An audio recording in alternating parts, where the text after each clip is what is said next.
I was talking to a friend of mine, and we were talking all about Wichita and how it's not worth it to go down to Wichita. It's not worth it.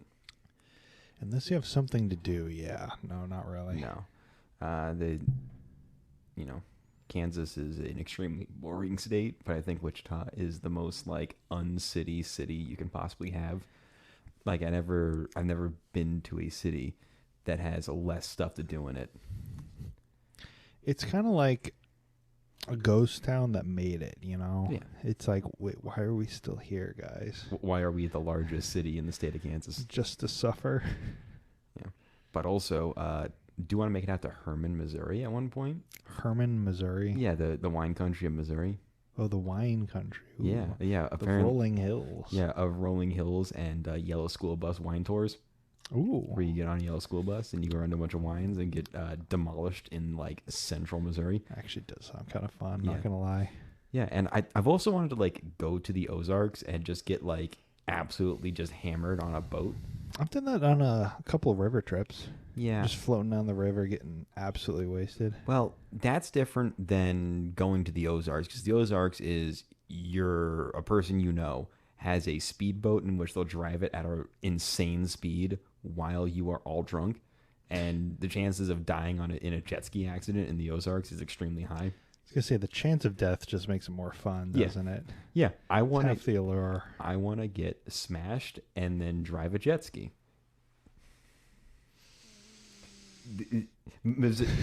A manager at a job I had in college once referred to Missouri as God's country.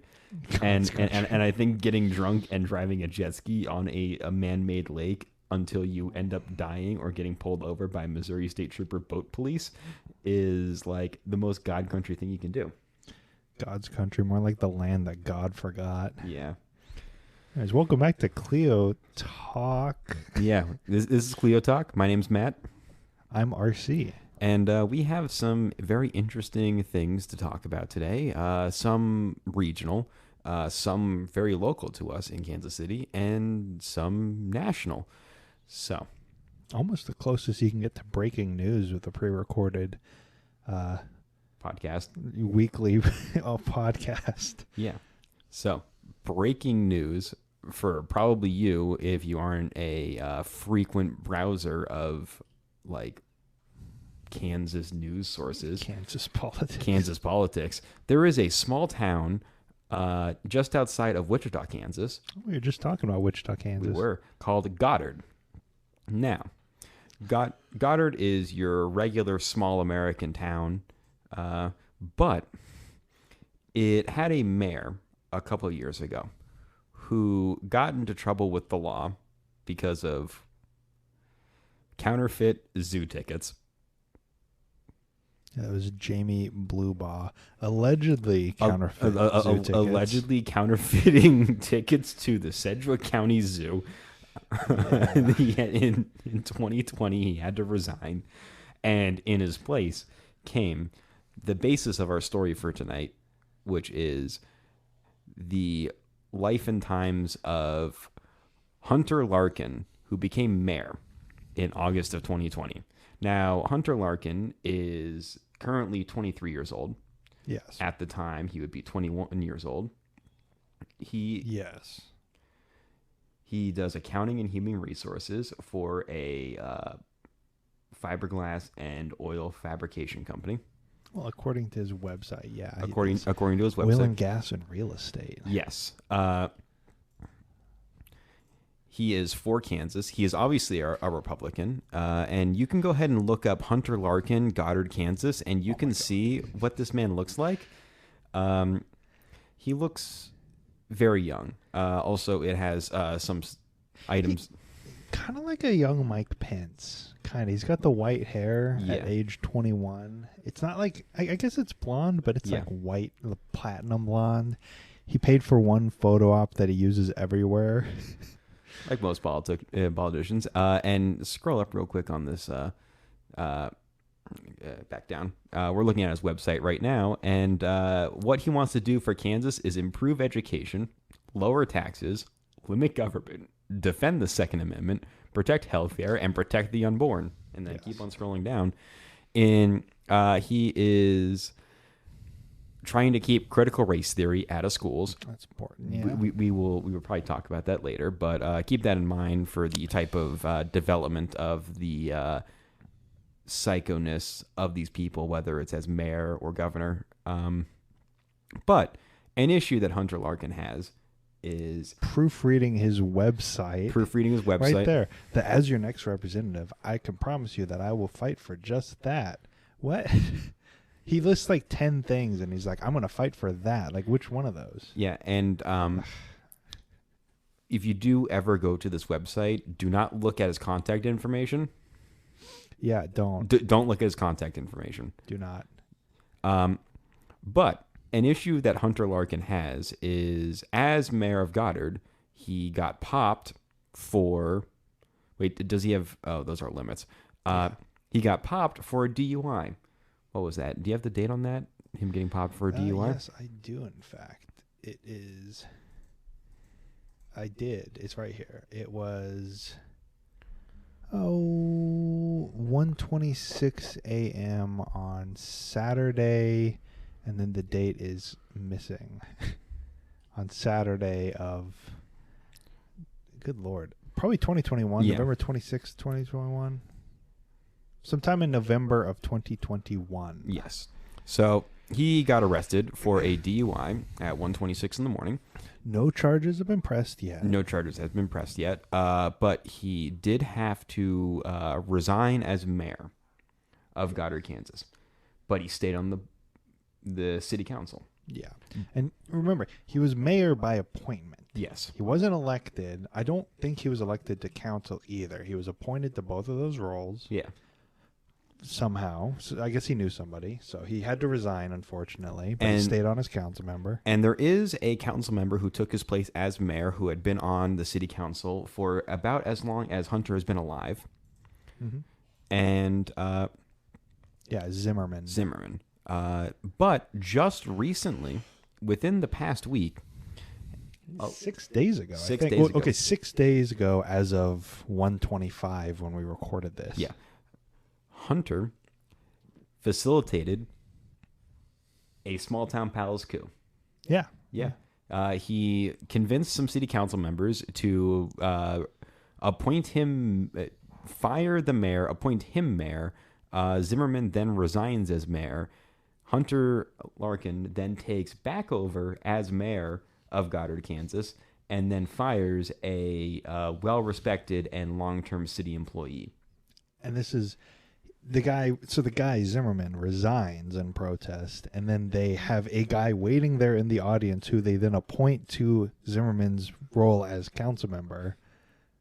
So now there's the two of them, and they get a third seat. So the entire council is now filled with them. Yeah. And then in the actual interview with the local Wichita media, Hunter Larkin says that this is a good thing. Yeah, it's a good thing. As if he wouldn't say he's a good thing when he facilitates a coup. No. See, this is about accountability and transparency. Two things that are major issues he's going to bring to the table. Okay. Yeah.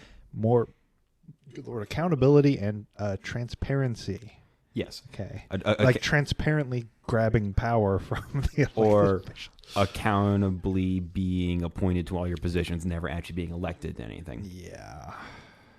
In fact, actually, he did run for the House of Representatives in 2020, and I believe in 2022. And you want to know the results of that? What was the results? He lost by a lot. He didn't even win the primary. Yeah, he lost. Jesus. I don't think he's ever won an election except for the one where he allegedly rigged the vote of two people voting for him. Where you can obviously see like him sitting on the side staring them down. Yeah. Well, okay, so there's a video that we're obviously not going to play because this is an audio format, but you can hear the lady making the motion to appoint Hunter as mayor, and she's like, I think my candidate for mayor would be Hunter Larkin. I think he'd do a good job. And it's like, can you get it out a bit easier? Are you nervous or something? What control does a 23-year-old man have over an entire small town? It's just like incredible where it's like this. How does he? The lady who appointed him is like in her 40s. He's got these people who are like in their 40s and 50s who are like school teachers and stuff, just doing stuff. He for replaced a man who had been on city council longer than he was alive. Yeah, 23 years. Larry Zimmerman, established in the community, won his mayoral election, and then some like kid replaces him. It's bizarre. It's the most bizarre thing ever. How does he know all these people? How did he get all these people to do this? Like, and the other thing that even the Kansas media sources are saying is, what is the goal? Like, what is the plan here? Because you now have full control of the council and the mayoral office of a town that, like, in the grand scheme of things, about 5,600 people, I think. Yeah, doesn't like. Yeah, you have power of the town. But in complete retrospect, in a town just outside of Kansas's largest city, in a state of around 2 million people. In the second largest county. Yeah. So you're a small town in a county of like 400,000 people. You're doing a lot, and you're establishing a pretty like iffy reputation for what is honestly a minuscule amount of power. Well, and how does that look on your resume, right? And that's the goal here, is just to be, I don't know, an intern or run for state house or anything like that. And that's the goal, is just wider office. How's that going to look on your resume when it's like, oh yeah, I'm the kid that when you Google my name, it comes up with the coup I executed. Well, there isn't actually a lot of information about this because, you know, a lot of people don't really care about small town Kansas politics, but this is like concerning. This can create a pretty bad situation. I was going through, because you got to, I mean, you think right here, it's like, okay, it's like a coup, right? Those are bad. I was going through the city charter and like the Kansas Constitution, all that stuff. Nothing's illegal. I mean, everything they did is allowed. They technically had a majority because I believe the 2 council members that he had with him, making 3. So basically he had 2 guys on the council and himself. The mayor was the 4th one, and then the 5th one was just some guy, I think. So they had 3 out of 5. You just need a base majority. And then with Zimmerman gone, they had their 4th. So they have like a super majority now. Yeah. And I guess they have a majority of the votes in the election, even though Hunter was appointed. So I guess you're allowed to do it. But it's just one of those things where it's like, probably shouldn't be legal. There's a lot of things you're allowed to do that don't look good. Yeah. And this doesn't look good. Like, apparently you're allowed to allegedly drive under the influence and not be arrested, but it doesn't mean it looks good. Also, as a statement right now, all of these are alleged and personal opinions and First Amendment. Hunter. In Minecraft. Everything we're describing happened in Minecraft. Yeah. Not in real life. Yeah. No, definitely do not want to be sued by a 23-year-old like bleach blonde Patrick Bateman in a rural town. Get sued by a 23-year-old. Okay. Yeah. No, honestly, I kind of want to. I think it would be funny. Yeah, it would be Oh, you're defaming me by your podcast that nobody listens to. It's like defamation of character, my guy. This is all publicly reported information. Yeah, this took like 10 minutes of Googling, and we have found a lot of stuff. And Hunter, if you ever hear about this, really, like, maybe look at the bottom of your campaign website. Yeah, Hunter, when you're going to execute a coup, maybe update your website first so that it doesn't have publicly available information on it. I would also like to say, Hunter, if you're listening to this, because we're going to title it your name so that when you Google it, it pops up. Can you put your college or something? Like, did you go to high school? Well, I mean, do you have any education at all? You probably went to high school, but you are also, like, from what we've seen source-wise, claiming to do both human resources and accounting, which I think both need, like, mathematics or like, you know, a collegiate level of training to do that. And maybe you should not be doing accounting for a fiberglass pipe manufacturer for the oil industry if you aren't trained or like a CPA or anything like that. I mean, can you even be like a accountant for a business if you don't have a CPA? Apparently. Also, you should have like human resources training. Citizens from all over Kansas are impacted in very real ways, and you are dedicated to standing up for people just like you. My time is accomplished as mayor of the city of Goddard to show that I can do just that. You were mayor for like less than a year, and then you got a DUI. Talk about out of control government. It is out of control government. Oh, God. Sorry, the website is just very poorly written. I think that, Hunter, if you're listening, either fire your website maker or like have somebody else look at it first. Okay, I'm sorry, it's not very well written. I think it's funny. Like, where's the one I'm thinking of? It's oh shoot, where was it? It was voting. I don't know. It was one that was not very well. Oh no, it was in about. Okay, I'm gonna get this one for you guys. This is the good content. Hunter, in his accomplishments, he has 5 things listed. So these are the accomplishments. These are the ones, the money makers, right? These are the ones you put on your website so that people listening to this podcast who don't know who he is know what he's about. Okay? And the picture next to it looks like he's shaking hands with a chief of police of a town, probably Goddard. Yeah, it is Goddard. It's for 31 years of service. I zoomed in on the image. Okay. So is that chief of police or is that... I think that's just... Yeah, police chief, yeah. Okay, yeah. So that's... Yeah, you have a picture of you shaking hands with Chief of Police of Goddard, Kansas, giving him a plaque for 31 years of service, and then next to it is your 5 major accomplishments, which RC will read aloud. So this is the important ones, the ones you want to be known for. Well, number 1, lowered water and sewer rates for the people of Goddard. It's good. Commendable. Saving some money. Yeah, good. All right, number 2, increased more sales in the city than ever before. Sales of what? Don't know what that means. Increased more sales. What sales? Sales of... I don't know. Sales of real estate? Are there more people like selling? And they increased more of them. Are there more people selling like dime bags on the corner of the streets of Goddard? Maybe. I mean, but they increased more of them. That's important. More sales. Started 6 new residential developments. How does the mayor start residential development? Unless that's the real estate thing. I mean, but why would he actually a real estate developer? Is he a real estate? I don't know if he's a real estate developer. It seems like kind of conflict of interest. I say because the ethics board of Kansas says that you shouldn't be a business owner and also a mayor.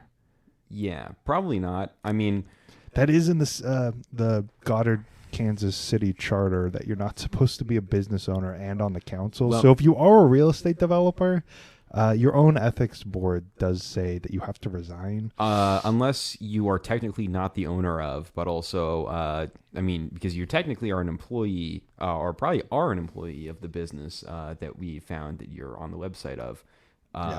Publicly available. Which is cool. Fully pro being gainfully employed, especially in the state of Kansas, which is known for having a lot of really low paying or no paying at all positions. Mm-hmm. But if you are actually a business owner, like a real estate agent who is your own agent, not for like an agency or a developer, that's concerning. Conflict of interest. Unless these started 6 new residential developments, is you sign the piece of paper for the permit for it. Like a zoning thing? Maybe? Like a zoning thing? Or even then, that's not the mayor's job. That's the city commissioner's job, because I read the city charter, and the mayor is basically just the face, the city council, what is it, the city commissioner, the planner? City manager? Manager, yeah, that's what I was looking for. They're the ones who actually do all the zoning stuff and all the actual like development stuff. But isn't that, isn't that the person they fired? Yes, it is. Oh. The quote-unquote unelected official, which is... Hunter, you might want to think about that kind of framing before, you were appointed to the position yourself. Twice. You weren't elected. So, quote-unquote unelected officials, come on. Also, I mean, why would you fire someone who probably is an extremely skilled city manager or administrator in some way, shape, or form, who probably has a lot of training and experience doing this, especially when you don't have a lot of training or experience doing this? Oh, yes. Hello, I'm the mayor. Mr. City Manager, will you please demolish this preschool so I can build a building? No. Oh. Why didn't you say yes? Okay, well, you're fired. Got to get someone who'll say yes to that. Yeah, That's why. Okay, but like 6 new... are you like... 6 whole new. Are you a secret socialist and you built 6 like commie blocks in Goddard? That would be honestly that would be kind of based. Yeah, if you're running 6 new like socialized housing things that the city of Goddard owns, that's like 10 people. Unless it's like the developments, unless you mean like neighborhoods. I mean, he probably means neighborhoods. That would make more sense. Yeah, Building like a new neighborhood in Goddard, but also like Wichita. I'm not sure Wichita's growing or not, but Goddard's close enough to be a suburb. And Goddard is basically a suburb. It's Goddard, Derby, Park City. All those are basically suburbs at this point. Okay, well, I mean, as a person who grew up in a Kansas suburb that grew in strength, new neighborhoods pop up all the time. Mm-hmm. It's really, I don't think you really need to like encourage it. You just need to have like cheap enough land that someone sees the dollar signs. Yeah. Okay, but moving on, before we get too distracted, number 4 is restructured a more transparent and honest government. Did he? Well, he did just restructure it 6 days ago. Yeah, and I will note. He never said he made it more transparent and honest. He just said he restructured it, which is true. I mean, he did. And then number 5 is invested in infrastructure for more commercial development. I'm guessing probably built a road. Or probably maybe built a road. Maybe a bridge or something related to water or sewer. A bridge, it's Kansas. A bridge over what? I don't know, like a creek or like a bridge in the middle of nowhere. Maybe he built like a I don't know. Oh, we have the map. Yeah, we do have the map. No, I mean there's no water. It's just Goddard. Yeah, all right. It's just Goddard. Wait a second. They have their own wildlife park. I mean, a lot of hubbubaloo for a place that's gonna like be incorporated into the city of Wichita in like 5 years. Yeah, I mean they do have their own Walmart. They do have a Walmart, and I bet that Braums is really efficient. And for those who don't know, Braums is a regional burger chain restaurant based out of a grocery store based out of Oklahoma, which leaks up into southern Kansas. Hey, they got a Genesis Health there, so it is a town. It has a Walmart and a McDonald's. Yeah, it is a town. Does qualify. Yeah, oh, my Lord. Well, okay. Yeah, so that's Hunter Larkin. I don't even know what you say. A man who facilitated a palace coup in a Butler building in Goddard, Kansas, who probably will end up being a Kansas federal congressman in the next 25 years. Hunter, if you listen to this, and I bet if you're willing to pull off a coup, I bet you will at least see this podcast. Because you'll probably search your own name. Yeah. Email us or go on our Twitter. Okay, we got all those linked. I want to know what your plans are for the next 5 years. Okay, where do you go from here? You've done a coup of a small town. You kind of shot your shot, probably a bit too early, a bit too small scale. Yeah. But you got away with it for now. I'm just curious. What is your? Are you gonna run for House of Representatives again? Where do you go from here? If you're for House of Representatives, I'm rooting for you, Hunter. Yeah, I mean you got this. You as a young person to another young person, I think we need more young people in the state house. Granted, yes. I prefer if you don't do a coup, but yeah. I think is he a Zoomer? What? Is he solidly in that Zoomer demographic? I believe he is a Zoomer. Yes. Yeah, we need more Zoomer representation. Maybe you need to readdress some of your politics personally from the standpoint of this podcast, but also because there are some things that I am concerned with. But I like the cut of your jib when it comes to pulling off small town coups. Yeah, pull yourself up by your bootstraps, Yeah. Maybe you can make Goddard great again, and then we'll all vote for you for governor or something. I don't know. But Hunter, Stop doing coups. Yeah. I mean, it's easier to win elections to have a career. Yeah. So anyway, a gear shift I want to make is back to Kansas City. Real quick. What do you think about a downtown Royals ballpark? Depends on how it's executed, but I think it's cool. I like the idea. Yeah. I know Kansas City, and I know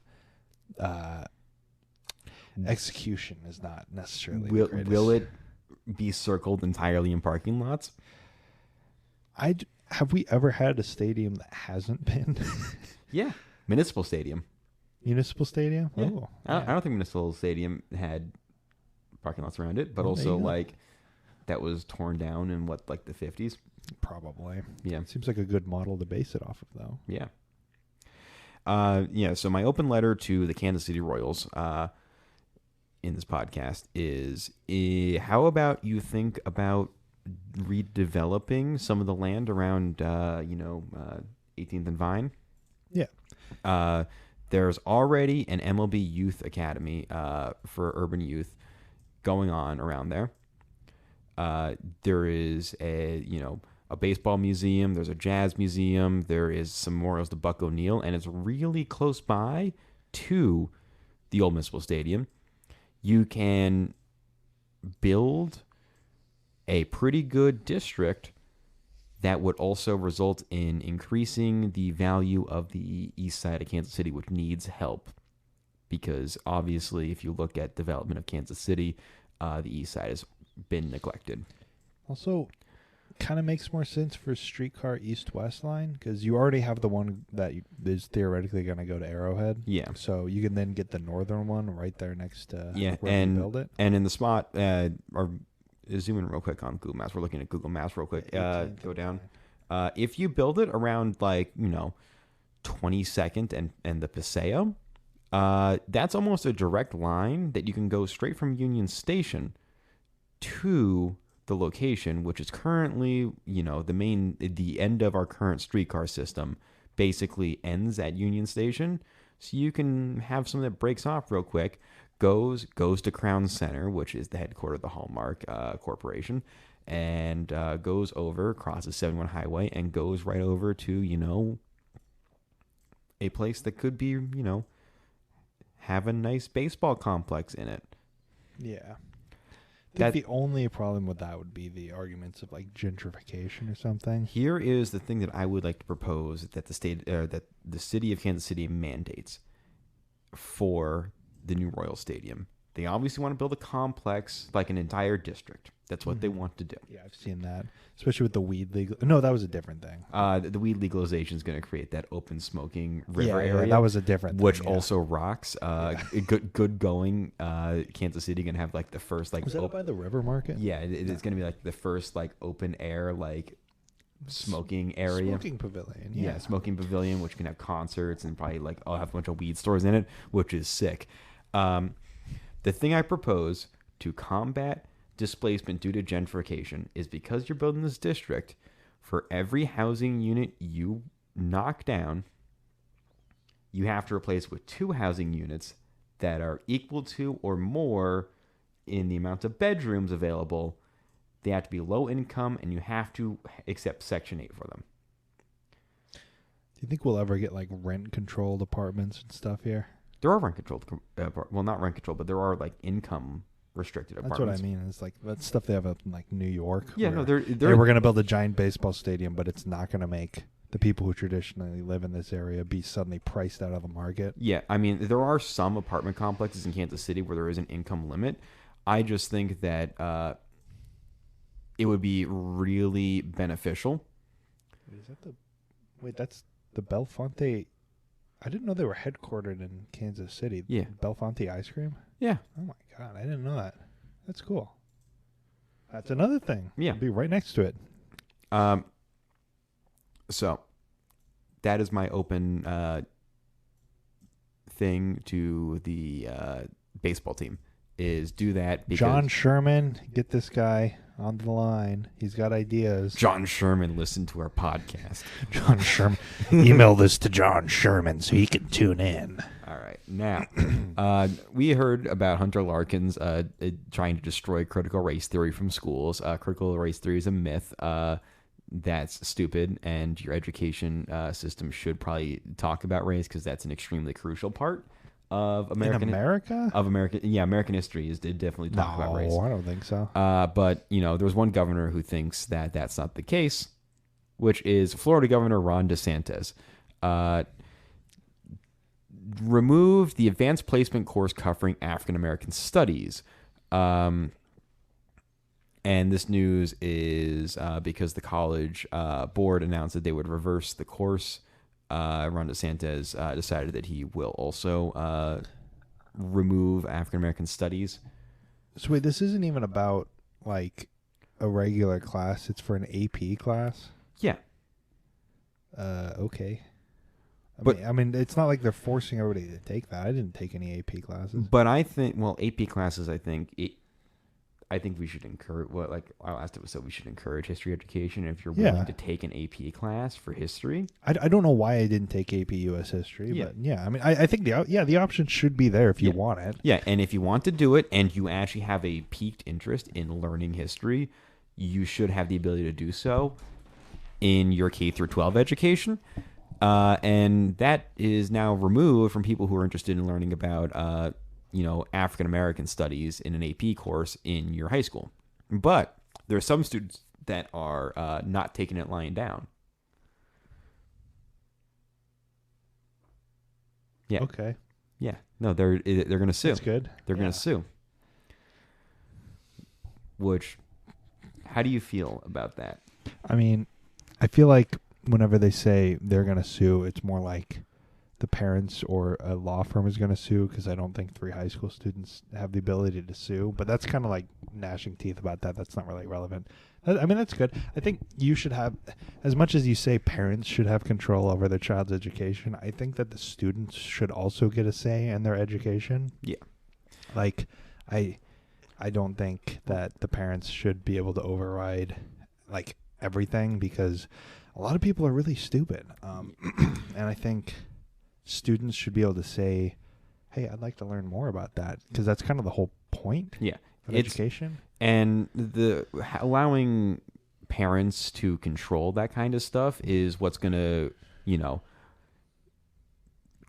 obviously parents usually have the best interest of the kids in mind, but if you're not willing to allow your kid to challenge the ideas you have and develop and grow to be their own person, and you're just going to restrict the school and basically harass teachers and school districts into basically doing exactly what you say, that's how you end up with bookshelves covered, or people ranting about critical race theory, or, an AP African American history class being removed from Florida schools.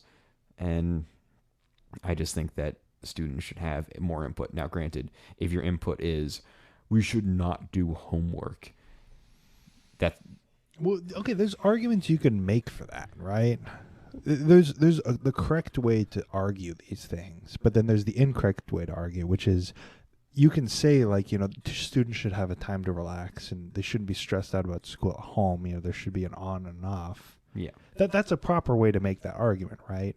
At least I think so. But then, like you're saying, just boiling it down to, we shouldn't do homework because I don't like it. It's stupid.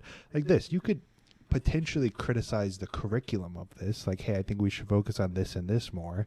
That's a good way of saying it. But just saying, no, we shouldn't teach, like, African American studies at all, it's like, well, that's kind of just, it's not really helpful. It's reductive. I mean, it's just kind of. And these are things that need to be taught in school. And, that's one thing that, like, I thought, hey, the 1619 project was a good thing. But then when the 1776 project came along, it's just like, okay, well, yeah, the story of the American Revolution has a time and a place, but doing it as a direct reaction does not help your case. You need to, these things are simultaneous historical events, and you can't wage war against, African American history by teaching a more patriotic version of American history. Well, it's like you've always got to, whenever you're doing stuff like this, you've always got to take a step back and be like, what is the point of this? Like, is the point, like, I'm doing the 1776 project, is my aim in this to actually advance people's education and understanding, or is it to, well, they have their own, like, 1619 project, which presents an interesting and unique way of viewing American history, and I'm just going to make my own because I feel like I have to. You've always got to make sure, from a historical education perspective, that you have a point in doing what you're doing, and you're not just doing it because, you got to let the process find your conclusion, not just jump to a conclusion and find a justification for it. You know what I mean? And that's always an issue for a lot of people is you come up with it's kind of like a scientific method where you come up with like, the solution you want, but, history is something that you is based in what sources you can find in the past. And it's really hard to manipulate what that is to push an agenda without lying or really curating and cutting the full existence. Well, and that's what I think I've talked about before, but just talking about history as a science is it almost, a lot of people have like a kind of pop history understanding of things. Guns and steel. Yeah, Guns, Germs, and Steel. Just kind of like when I go to Half Price Books and you see a like Hitler's secret like agents or like wives or whatever, where it's like, okay, yeah, I mean it's probably true, but it's just like a pop. But that those exist to sell books. It's the ones that are really dry, where it's just like I'm trying to tell like a really comprehensive experience. It's like you kind of have to apply the scientific method and do research and just look up stuff and then let the conclusion draw itself instead of coming into it like with preconceived notions about what you want to find, because it's really easy to put the blinders on and just like like physicists used to do with like relativity, where it's like, I have this preconceived notion of how things work, and I'm not going to allow myself to accept any new evidence to the contrary of what I personally believe. Yeah. And I mean, it's just, I don't know. The current concept and the battle for history is just annoying because it's really annoying. It seems like it's one of those things where it appeared within the past few years, and now everyone is an expert, and it takes people who actually know a little bit about the actual like doing of history to know that no one really is an expert unless you are, you have a doctor in your name and you're doing actual legitimate research. Well, it's like it's so easy to gain a basic understanding, like to read a Wikipedia article, right? And you have like a very base level understanding, but then when you like a conspiracy theory, right, where it's like really simple, it makes sense. That's the whole point of it, is it's a simple explanation. But then when you ask someone for a more complicated explanation and they give it to you, and then you're like, well, that's really complicated, but this one, I don't understand what you're saying, but this makes sense to me, even though it's incorrect. Yeah. And it's just been getting, I don't know what it is, but it's just been getting hard to kind of combat that as much. And people don't think of like the people that you read about or watch a documentary or look at a Wikipedia article about are people, and they are multifaceted just as much as the way that you think about, and have your own emotions and feelings and the way you act, and like their bones ache and things happen. Mistakes are made, but also like there are people who have bad intentions just as much as today there's probably someone who murdered someone for some sort of reason, just as much as there's always a bad person out there as well. You can't create a myth of someone else who was a human. That's not good. That's not a good way to look at things. And that's something that I think that a lot of, in the modern day, a lot of these African-American courses in the 1619 Project, and in general, the idea of new wave, I don't want to call it revisionist history, but the understanding that, like Thomas Jefferson and George Washington were, human slave owners, is something that some people refuse to really address or think of them as like, they think of them as icons, not as people. Well, and that's kind of one of the difficulties in history just in general, as well as just piecing together a person's life through incomplete like pictures. Like, you have Thomas Jefferson's journals, right? But those are his journals that he wrote. Yeah. And if he knew they were going to be read, well, okay, he's probably going to leave a lot of stuff out. So, as always, you have an incomplete picture, and that's why I do think a lot of these newer types of writings where they try to kind of come at it from like a human perspective of, okay, well, here's the picture, here's what he did, but like empathetically, like how do you think, how would you react? He's a different person than you, but it's like, what do you think? But you also have to, it's a thin line to walk, because you also have to do it without psychoanalyzing every single person. Yeah. Because again, incomplete picture. Yeah.